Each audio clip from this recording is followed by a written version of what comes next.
नमस्कार, जय हिंद दोस्तों। आप देख रहे हैं मास्टर वीडियो ऑफिशियल और अभी हम पढ़ रहे हैं लुसेंट सामान्य ज्ञान का बुक, जिसमें हमारा चल रहा है भारत का भूगोल। काफ़ी इंपॉर्टेंट है भारत का भूगोल, हर एक एग्जाम में आ रहा है। और अभी जो हम इसमें पढ़ेंगे मेनली वो है भारत की जनगणना। देखिए, हालांकि यहाँ पे 2011 है, लेकिन इसमें जो महत्वपूर्ण डाटा जो एग्जाम में पूछे जाते हैं वो ईस्वी से कम ही कोऑर्डिनेट कर पाता है। हालांकि ये देखिएगा, काफ़ी इंपॉर्टेंट प्रश्न जो स्टैटिक मेनली होगा उसको हम अच्छी तरीके से कवर करेंगे, तो काफ़ी इंपॉर्टेंट है, ध्यान से देखिएगा। और फिर जब 2021 का आएगा तो उसमें भी देख लीजिएगा। तो भारत का जनगणना 2011, इससे पहले जो भी एक्सरसाइज है उसका प्लेलिस्ट मैंने बना दिया और उसका लिंक आपको डिस्क्रिप्शन बॉक्स में मिल जाएगा, तो वहाँ से आप देख सकते हैं एक लाइन से सारे एक्सरसाइज को। दिया गया कि भारतीय संविधान का जो धारा अनुच्छेद 246 है, इसके अनुसार देश की जनगणना कराने का दायित्व जो है केंद्र सरकार को सौंपा गया है। अनुच्छेद 246 यह संविधान की 7वीं अनुसूची के क्रम 69 पर अंकित है। जहाँ भी बंटवारे की बात है कि राज्य, संघ, ये सब समवर्ती सूची, तो यहाँ पे 7वीं अनुसूची का बात आ जाता है और ये 69 पे अंकित है 246 अनुच्छेद में, धारा 246 में। जनगणना संगठन केंद्रीय गृह मंत्रालय के अधीन कार्यरत है। जनगणना जो है ये केंद्रीय गृह मंत्रालय के अंतर्गत कार्यरत है, जिसका उच्चतम अधिकारी भारत का महापंजीयक एवं जनगणना आयुक्त होता है। यह देश भर में जनगणना संबंधी कार्यों को निर्देशित करता है। यह जनगणना के आंकड़े को भी जारी करता है, यानी आंकड़े को कौन जारी करेगा? भारत का महापंजीयक एवं जनगणना आयुक्त जो होता है, यानी ये गृह मंत्रालय के अंतर्गत आता है। वर्तमान में भारत के जो महापंजीयक और जनगणना आयुक्त हैं वो अभी तो विवेक जोशी है, विवेक जोशी। तो इसमें दिया गया डॉक्टर सी चंद्रमौली, तो वो नहीं है, वो इससे पहले थे। अभी कौन है? विवेक जोशी, याद रखिएगा, विवेक जोशी। 2011 ईस्वी में जनगणना जो हुआ था वो 15वीं जनगणना था। अभी कौन सा होगा? 16वीं जनगणना होगा। और शुरुआत में महापंजीयक एवं जनगणना आयुक्त ये 2010 में शुरू किया गया था, तो 1 साल पहले शुरू किया जाता है। 2021 में जो होगा 2020 में शुरू किया गया था। सितंबर 2010 को केंद्रीय मंत्रिमंडल ने जाति आधारित जनगणना को स्वीकृति प्रदान की। हालांकि जाति आधारित जनगणना जो है वो स्टार्टिंग 1931 के बाद ये पहली बार किया गया है 2010 में। ये काफ़ी इंपॉर्टेंट है, जाति आधारित जनगणना। जनगणना 2011 का शुभारंभ जो है प्रगणक शिक्षिका थी। इसका आदर्श वाक्य था, हमारी जनगणना हमारा भविष्य। भारत में जनगणना की शुरुआत 1872 में लॉर्ड मेयो के टाइम में हुआ था। लॉर्ड मेयो के टाइम में 1872, जबकि नियमित जनगणना जो है वो 1881 में लॉर्ड रिपन के टाइम में हुआ था। बहुत बार प्रश्न आता है, अगर सिंपल हो कि पहली बार जनगणना कब हुआ था, तो लॉर्ड मेयो के टाइम में 1872 में। वही आता है नियमित जनगणना, तो 1881 में लॉर्ड रिपन के टाइम में। 1881 ईस्वी में जनगणना आयुक्त जो थे वो डब्ल्यू फ्लोडन थे, डब्ल्यू फ्लोडन। वहीं स्वतंत्र भारत में पहला जनगणना 1951 के समय हुआ था। उस टाइम आर्य गोपाल स्वामी थे आयुक्त, जनगणना आयुक्त आर्य गोपाल स्वामी थे।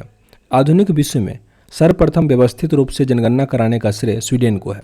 स्वीडन, जहां 1749 में पहली बार जनगणना कराया था। हम लोगों में 1872 में हुआ, वो भी अंग्रेज के द्वारा, और यहाँ पे स्वीडन में 1849 में ही हुआ था। दशकीय जनगणना की शुरुआत 1790 में अमेरिका से हुआ है। दशकीय मतलब हर एक 10 साल के बाद। 1801 में इंग्लैंड में जनगणना प्रारंभ हुआ, 1801 में। अब यहाँ पे कुछ प्रमुख परिभाषा है जनगणना के बारे में।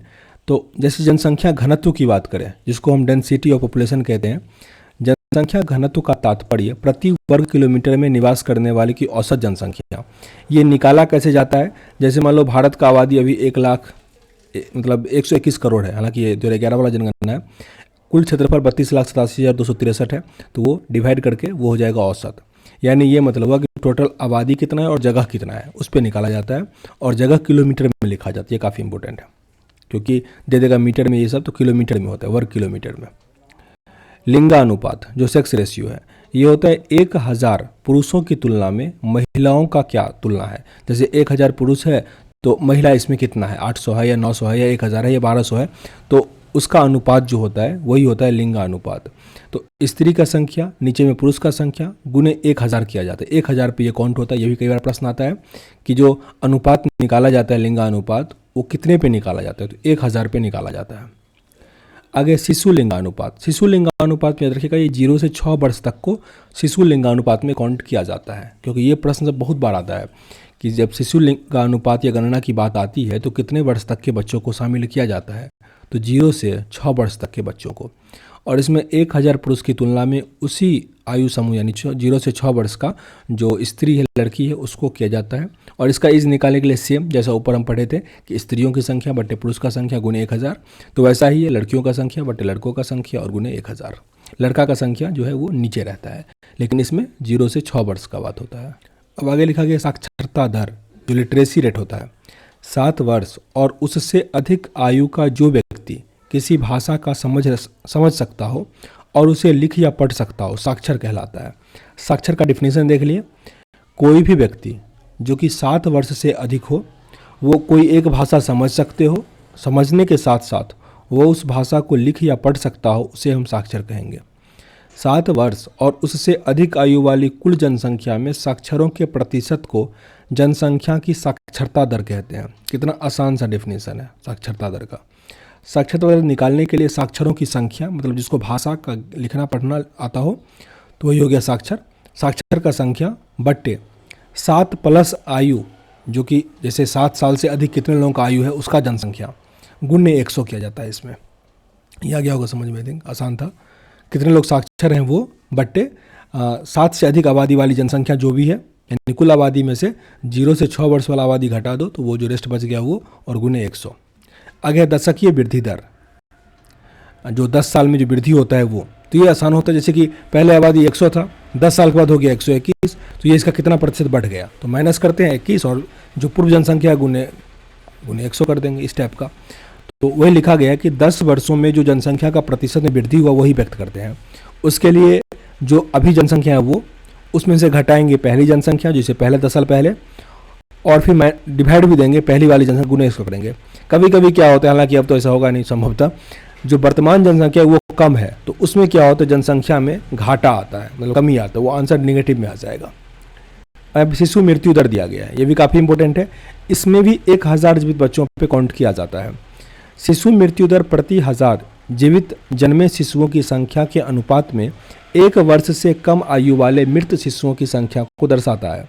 यानी शिशु मृत्यु दर किसी वर्ष में प्रति 1000 जीवित जन्म पर उसी वर्ष मृत शिशुओं की संख्या क्या है वो देखा जाता है। याद रखिएगा, यहाँ पे 0 से 1 वर्ष को काउंट किया जाता है, 1 वर्ष तक, उससे कम, उससे अधिक नहीं। जनगणना 2011 के तहत देश में पहली बार राष्ट्रीय जनसंख्या रजिस्टर, जो NPR है, नेशनल पॉपुलेशन रजिस्टर, तैयार किया जा रहा है, जिसे देश के सभी नागरिकों के कुल 15 विवरण दर्ज करने के अतिरिक्त 15 वर्ष एवं इससे ऊपर के वय के सभी नागरिकों के बायोमेट्रिक्स आंकड़े एकत्र किए जा रहे हैं। तो ये 2011 में शुरू हुआ। नोट में यहाँ पे लिखा गया है कि राष्ट्रीय जनसंख्या नीति 2000 ईस्वी के अनुसार वर्ष 2045 तक जनसंख्या स्थिरता प्राप्त करने का लक्ष्य रखा गया है। 2045 तक जो इस तरह से बढ़ रहा है वो थोड़ा कांस्टेंट हो जाएगा। 2001 ईस्वी की जनगणना में भारत का प्रशासनिक विभाजन 593 जिलों में किया गया था, जबकि 2011 में जनगणना जो है 640 जिलों में किया गया है। स्पष्ट है कि 1 दशक की अवधि में कुल 47 नए जिले बने हैं। अभी तो और 2021 की बात करें तो बहुत अधिक बना है। जैसे अगर आंध्र प्रदेश का सिर्फ करें तो 13 नया जिला बना है, न्यूजीलैंड नागालैंड में 3 बना है, कर्नाटक में 2 बना है, तो बहुत सारा जिला भी जो है हाल फिलहाल में बना हुआ है। महान विभाजक वर्ष, भारत के जनांकीय इतिहास में 1921 ईस्वी को महान विभाजक की संज्ञा दी जाती है। 1911 से 1921 के दौरान भारत की जनसंख्या की दशकीय वृद्धि जो है ऋणात्मक हुआ था, घट गया था, माइनस में आया था, जहाँ पे वर्तमान जनसंख्या से पुराना जनसंख्या जो था वो अधिक हो गया होगा। फलस्वरूप इस दशक में भारत की जनसंख्या 77 लाख की कमी आई, इतना कम हो गया। इसीलिए 1921 को विभाजन विभाषिका वर्ष की संज्ञा दी गई। काफ़ी इंपॉर्टेंट है, विभाजक वर्ष की संज्ञा दी गई है 1921 को, जिस पर हड़प्पा का खुदाई हुआ था, जिस वर्ष आइंस्टीन को नोबेल प्राइज़ दिया गया था, तो यही है 1921। भारत की जनसंख्या में सर्वाधिक औसत वार्षिक जो घातीय वृद्धि दर हुआ है वो 1961-71 के दौरान हुआ है, सबसे अधिक वृद्धि की बात करें। अब यहाँ पे प्रमुख आंकड़ा दिया गया है, ये सब थोड़ा देखना इंपॉर्टेंट हो जाता है, काम आ जाएगा आपको। यहाँ पे अगर कुल जनसंख्या की बात करें तो 1,21,000 था, इसमें 121 करोड़ कहा जाता है, 121 करोड़ था, जिसमें से 51% जो था वो पुरुष था और 48.5% जो था वो महिला था। इसके अनुसार कुल जनसंख्या विश्व का 17.5% था। जो इंपॉर्टेंट फैक्ट है वही बात करेंगे। विश्व की जनसंख्या का कुल भारत में था 17.5%, 17.5%, या ये कह सकते हैं 1/5। जैसे अभी एस जयशंकर ने एक भाषण में कहा था कि 1/5 आबादी, जैसे मतलब एक काफ़ी इंटरेस्टिंग था, बताते हैं आप लोगों को क्या हुआ था। अमेरिकन न्यूज़ से उनसे पूछा, एस जयशंकर जो कि विदेश मंत्री हैं उनसे, कि आप जो है रसिया का सपोर्ट कर रहे हैं, उसके इंटरेस्ट में बात कर रहे हैं अमेरिका के इंटरेस्ट में। तो उन्होंने कहा कि देखिए ऐसा बात है कि आबादी में हमारा जो पॉपुलेशन है वो पूरे आबादी का 1/5 है। इकोनॉमिक में हम भी 5वीं सबसे बड़ी अर्थव्यवस्था है। तो हम किसी के इंटरेस्ट की बात नहीं करते हैं, हम अपने देशवासी के इंटरेस्ट की बात करते हैं, और हम अपने इंटरेस्ट की बात करते हैं, ना ही अमेरिका ना ही रसिया। तो काफ़ी अच्छा स्टेटमेंट था, और इसको कॉपी जो है वो जो है यूएई हो, मतलब जो यूएई की प्रिंस है वो नाइजीरिया के, मतलब अलग अलग देशों के प्रिंस ने या प्रधानमंत्री ने इसी कोट को रिप्लेस किया। मतलब वो बात वो भी भाषण पे बोले, तो काफ़ी अच्छा स्टेटमेंट था। तो 1/5 जो है अभी हम लोग हो गए हैं। ये 2022 का स्टेटमेंट है, 3-4 दिन पहले का है। जनसंख्या में वार्षिक वृद्धि दर 1.97% से घटकर 1.67% हो गया है, जबकि दशकीय जो वृद्धि दर है वो 21.54 से घटकर 17.4% हो गया। यानी जो वृद्धि हो रहा था वो थोड़ा कम वृद्धि हो रहा है अब। नागालैंड में सबसे ऋणात्मक रहा, यानी कम रहा, वो रहा 0.6%, नेगेटिव में रहा, घटा। जनसंख्या घनत्व 325 व्यक्ति प्रति वर्ग मीटर से बढ़कर 382 हो गया, यानी डेंसिटी जो है वो बढ़ा है, क्षेत्रफल पे जनसंख्या बढ़ रहा है वो। तो 325 था, अभी 382 है। लिंगानुपात 933 था पहले, वो अब 943 हो गया है। मतलब 1000 पुरुष है तो वहाँ पे 943 जो है वो लड़की है, महिला है। शिशु लिंगानुपात जो है वो पहले 927 था, अब ये घटकर 918 हो गया है। जनसंख्या में साक्षर लोगों की संख्या 64.84% था, जो कि 73% हो गया है। पुरुष साक्षरता इसमें 75.26% है, जो कि बढ़कर, मतलब पहले था, अब वो हो गया 80.9%, और महिला का जो 53.67% था वो 64.6% हो गया। ग्रामीण क्षेत्र में न्यूनतम साक्षरता वाला राज्य आंध्र प्रदेश है। ग्रामीण क्षेत्र में न्यूनतम साक्षरता की बात करें तो आंध्र प्रदेश है। शहरी क्षेत्र में न्यूनतम साक्षरता में उत्तर प्रदेश है। ग्रामीण क्षेत्र में सर्वाधिक साक्षरता की बात करें तो केरल है, 93%। देश में अब तक पूर्ण साक्षर घोषित किए जाने वाला एकमात्र राज्य है केरल।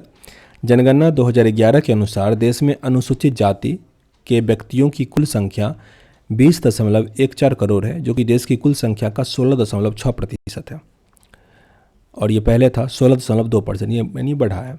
2011 में अनुसूचित जातियों में लिंगानुपात 945 है, 945। 2001 से 2011 के दौरान देश में अनुसूचित जाति की दशकीय वृद्धि जो है वो 20.8% रहा है। 2011 की जनगणना के अनुसार देश में अनुसूचित जनजाति के व्यक्तियों की कुल संख्या 10.43 करोड़ रहा, जो कि देश की कुल जनसंख्या का 8.6% है। 2011 की, इसको भी स्किप कर देते हैं, ये सब बहुत अधिक इंपॉर्टेंट है नहीं, यहाँ से देखते हैं क्योंकि ये आपको नया डाटा देखना पड़ेगा। ये देख लीजिए थोड़ा बहुत। भारत में सर्वाधिक जनसंख्या वाले 5 राज्य की बात करें तो उत्तर प्रदेश है, फिर महाराष्ट्र, उसके बाद बिहार, पश्चिम बंगाल और आंध्र प्रदेश। इसमें उत्तर प्रदेश काफ़ी आगे है, आप देख सकते हो कि कुल आबादी का 16.51% है, तो लंबे समय तक आपको यही याद रखना है। आगे महाराष्ट्र और बिहार में कंपटीशन है थोड़ा बहुत, पर महाराष्ट्र आगे ही है। तो आगे मतलब 1-2 दशक तक आपको यही याद रखना है, उत्तर प्रदेश, महाराष्ट्र, बिहार, पश्चिम बंगाल और फिर आंध्र प्रदेश। आगे न्यूनतम जनसंख्या वाले अगर 5 राज्य, ये याद नहीं रखिए क्योंकि आंध्र प्रदेश नहीं होगा अब, क्योंकि उस टाइम में 2014 में जो है वो आंध्र प्रदेश तेलंगाना अलग हो गया, तो इसका जनसंख्या जो है वो कम हो गया होगा, ठीक ना। तो 4 तक याद रखिए। आगे भारत में न्यूनतम जनसंख्या वाले अगर 5 राज्य की बात करें, सबसे कम जनसंख्या तो टॉप पे है सिक्किम, सबसे कम आबादी। याद करते हैं कि क्षेत्रफल में सबसे कम किसका है, गोवा का है। वही क्षेत्र मतलब जो पॉपुलेशन में सबसे कम किसका है, सिक्किम का है। फिर दूसरे नंबर मिजोरम, अरुणाचल प्रदेश, गोवा और नागालैंड। यानी सर्वाधिक जनसंख्या वाला राज्य उत्तर प्रदेश है और सबसे न्यूनतम में सिक्किम आता है। 10 की वृद्धि छोड़ देते हैं इसको। आगे जनसंख्या घनत्व तो काफ़ी इंपॉर्टेंट हो जाता है। बिहार इसमें टॉप पे आता है, बिहार, उसके बाद पश्चिम बंगाल, केरल, उत्तर प्रदेश, फिर हरियाणा। इसको भी कोई बीट भी नहीं कर सकता बिहार को। बिहार 1106 है, मतलब प्रत्येक किलोमीटर पे निवास करता है 101, मतलब 1106 लोग। पश्चिम बंगाल में 1028 है, फिर केरल आता है, उत्तर प्रदेश और हरियाणा। न्यूनतम जनसंख्या घनत्व में काफ़ी इंपॉर्टेंट प्रश्न आता है इसे, अरुणाचल प्रदेश है, अरुणाचल प्रदेश, फिर मिजोरम, सिक्किम, मणिपुर और फिर नागालैंड। ये अरुणाचल प्रदेश काफ़ी इंपॉर्टेंट है। लिंगानुपात की बात करें तो उसमें सबसे टॉप पे आता है केरल, फिर तमिलनाडु, आंध्र प्रदेश, मणिपुर, छत्तीसगढ़। केरल में सबसे अच्छा है। न्यूनतम लिंगानुपात में हरियाणा, सबको याद है हरियाणा, फिर जम्मू कश्मीर, सिक्किम, पंजाब, उत्तर प्रदेश, हरियाणा इसमें टॉप पे है। शिशु लिंगानुपात में अरुणाचल प्रदेश यहाँ पे टॉप पे है, फिर मिजोरम, मेघालय, मतलब घटते क्रम में बात करें सबसे अच्छा यहाँ पे अरुणाचल प्रदेश है, जबकि सबसे घटिया न्यूनतम में बात करें तो हरियाणा, फिर पंजाब, फिर जम्मू कश्मीर, हरियाणा, पंजाब, जम्मू कश्मीर है। आगे सर्वाधिक साक्षरता प्रतिशत वाले 5 राज्य साक्षर में, तो केरल फिर टॉप पे है, उसके बाद मिजोरम है, गोवा है, त्रिपुरा है और हिमाचल प्रदेश है।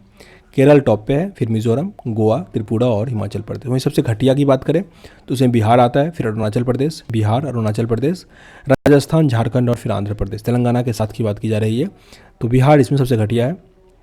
सर्वाधिक पुरुष साक्षरता वाला अगर बात करें तो केरल इसमें टॉप पे है, फिर मिजोरम, केरल में 96% है, मिजोरम में भी 93% है, फिर गोवा, त्रिपुरा और हिमाचल प्रदेश है। देखिए यहाँ पे अगर डिफिकल्ट करे क्वेश्चन तो दे देगा कि नॉर्थ ईस्ट में सबसे अच्छा हो, तो फिर मिजोरम पे टिक करना है आपको, इसलिए 2-3 याद रखना है आपको।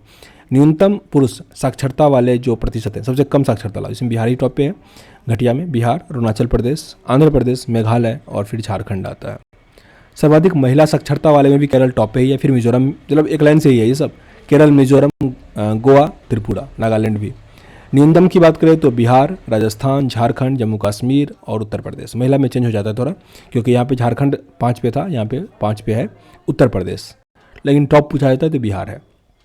अब ग्रामीण जनसंख्या और शहरी जनसंख्या की बात करें तो सबसे अधिक ग्रामीण जनसंख्या वो निवास करता है हिमाचल प्रदेश में, प्रतिशत की बात की जा रही है हिमाचल प्रदेश में, यानी राज्य के प्रतिशत का, क्योंकि हिमाचल प्रदेश का पॉपुलेशन काफ़ी कम है, तो उस हिसाब से लोग की बात करें तो वो काफ़ी कम होगा, ठीक ना। लेकिन जो उस राज्य का पॉपुलेशन है उसके प्रतिशत की बात करें तो सबसे अधिक ग्रामीण में रहता है हिमाचल प्रदेश, 90% लोग वहाँ के ग्रामीण में रहते हैं। फिर बिहार है, असम है, उड़ीसा है, मेघालय है। सर्वाधिक नगरीय जनसंख्या जो नगर में रहता है उसमें गोवा है, फिर मिजोरम, तमिलनाडु, केरल, महाराष्ट्र, टॉप पे इसमें गोवा आ जाता है। वहीं अगर जनसंख्या की बात करें, सबसे अधिक जनसंख्या जो नगर में निवास करता है शहर में, तो उसमें आ जाएगा महाराष्ट्र, फिर उत्तर प्रदेश, तमिलनाडु, पश्चिम बंगाल और आंध्र प्रदेश। जबकि न्यूनतम नगरीय जनसंख्या तो इसमें सिक्किम, आंध्र प्रदेश, नागालैंड, मिजोरम और मेघालय। अनुसूचित जाति और जनजाति, इससे प्रश्न बहुत आता है। सर्वाधिक अनुसूचित जाति जनसंख्या वाले प्रतिशत 5 राज्य, तो पंजाब इसमें टॉप पे है, सबसे अधिक SC, उसके बाद हिमाचल प्रदेश, फिर पश्चिम बंगाल, उत्तर प्रदेश और हरियाणा। सर्वाधिक अनुसूचित जनसंख्या वाले 5 राज्य, सबसे अधिक जहाँ पे है तो उत्तर प्रदेश है, फिर पश्चिम बंगाल, बिहार, तमिलनाडु और आंध्र प्रदेश है, घटते क्रम में था। नागालैंड, अरुणाचल प्रदेश में कोई भी अनुसूचित जाति निवास नहीं करता है, ये प्रश्न इस बार BPSC में आया हुआ था। नागालैंड, अरुणाचल प्रदेश में कोई भी अनुसूचित जाति निवास नहीं करता। सर्वाधिक अनुसूचित जाति जो ST है जनसंख्या वाले 5 राज्य, सबसे अधिक मध्य प्रदेश में है, फिर महाराष्ट्र में, फिर ओडिशा, राजस्थान और गुजरात है। झारखंड में अनुसूचित जनजाति जनसंख्या के मामले में 6ठे स्थान पर है, जबकि ST का घनत्व यहाँ पे 86,45,042 है। सर्वाधिक अनुसूचित जनजाति जो ST है जनसंख्या प्रतिशत वाले 5 राज्य में मिजोरम, नागालैंड, मेघालय, अरुणाचल प्रदेश, मणिपुर। ST जनसंख्या प्रतिशत के मामले में झारखंड जो है वो 11वें नंबर पे है ST की जनसंख्या में। हरियाणा और पंजाब में कोई भी अनुसूचित जाति निवास नहीं करता है। हरियाणा और पंजाब में अनुसूचित जनजाति निवास नहीं करता है। आगे यहाँ पे जो केंद्र शासित प्रदेश के बारे में कुछ डाटा दिया गया है। सर्वाधिक जनसंख्या वाला जो है वो दिल्ली है, दूसरे पे पुदुचेरी है, तीसरे पे चंडीगढ़ है, जबकि न्यूनतम में लक्षद्वीप आता है। सर्वाधिक दशकीय वृद्धि की बात करें, दादर नागर हवेली इसमें टॉप पे रहा, दादर नागर हवेली। न्यूनतम जनसंख्या घनत्व, न्यूनतम गलत होगा, सर्वाधिक है, सर्वाधिक वाले में दिल्ली आता है, सर्वाधिक वाले में दिल्ली आएगा, जबकि न्यूनतम वाले में अंडमान निकोबार आता है, अंडमान निकोबार है। दूसरा सबसे अधिक जो डेंसिटी है वो चंडीगढ़ में है। सर्वाधिक लिंगानुपात वाला केंद्र शासित प्रदेश जो है वो पुदुचेरी है, पुदुचेरी जहाँ पे अधिक ही है, मतलब पुरुष 1000 है, महिला 1037 है। वही सबसे न्यूनतम की बात करें तो दमन एंड दीव है, जहाँ पे 618 महिला है, 1000 पुरुष पे। दमन एंड दीव में सबसे घटिया है। सर्वाधिक शिशु लिंगानुपात की बात करें जो 0 से 6 वर्ष की बात होती है, तो इसमें अंडमान निकोबार जो है वो टॉप पे है। वहीं न्यूनतम लिंगानुपात में दिल्ली आता है। सर्वाधिक साक्षरता प्रतिशत वाला केंद्र शासित प्रदेश में लक्षद्वीप आता है, काफ़ी इंपॉर्टेंट ये प्रश्न आया हुआ था। और न्यूनतम साक्षरता वाले में दादर नागर हवेली आता है, दादर नागर हवेली 76%। सर्वाधिक पुरुष साक्षरता वाले में लक्षद्वीप टॉप पे है 95.6%, वहीं न्यूनतम वाले में दादर नागर हवेली आता है। सर्वाधिक महिला साक्षरता वाले में लक्षद्वीप टॉप पे है 87.9%, वही सबसे कम में दादर नागर हवेली है। केंद्र शासित प्रदेशों में सर्वाधिक नगरीय जनसंख्या में दिल्ली आता है टॉप पे, न्यूनतम में अंडमान निकोबार आता है, न्यूनतम में अंडमान निकोबार। जनसंख्या की दृष्टि से सबसे छोटा केंद्र शासित प्रदेश है लक्षद्वीप। जनसंख्या की दृष्टि से लक्षद्वीप। सर्वाधिक एसएससी जनसंख्या प्रतिशत वाला केंद्र शासित प्रदेश चंडीगढ़ है, लेकिन सबसे अधिक एसएससी घनत्व की बात करें तो वो दिल्ली में है। लक्षद्वीप और अंडमान निकोबार द्वीप समूह में कोई भी अनुसूचित जाति निवास नहीं करता, लक्षद्वीप में और अंडमान निकोबार में। सर्वाधिक एसटी जनसंख्या जो है वो आपको मिलेगा लक्षद्वीप में, वही सर्वाधिक एसटी जनसंख्या जो है वो मिलेगा दादर नागर हवेली में, दादर नागर हवेली। आगे नोट में यहाँ पे लिखा गया है कि दिल्ली, चंडीगढ़ और पुदुचेरी में कोई भी अनुसूचित जनजाति निवास नहीं करती है, दिल्ली, चंडीगढ़ और पुदुचेरी में। आगे एक सहज है भारत के प्रमुख बहुउद्देशीय नदी घाटी परियोजना, उसको अगले वीडियो में कवर करेंगे। सेशन मेरे अच्छा लग रहा हो तो लाइक और शेयर जरूर कीजिएगा। मिलते हैं नेक्स्ट वीडियो में, तब तक के लिए जय हिंद।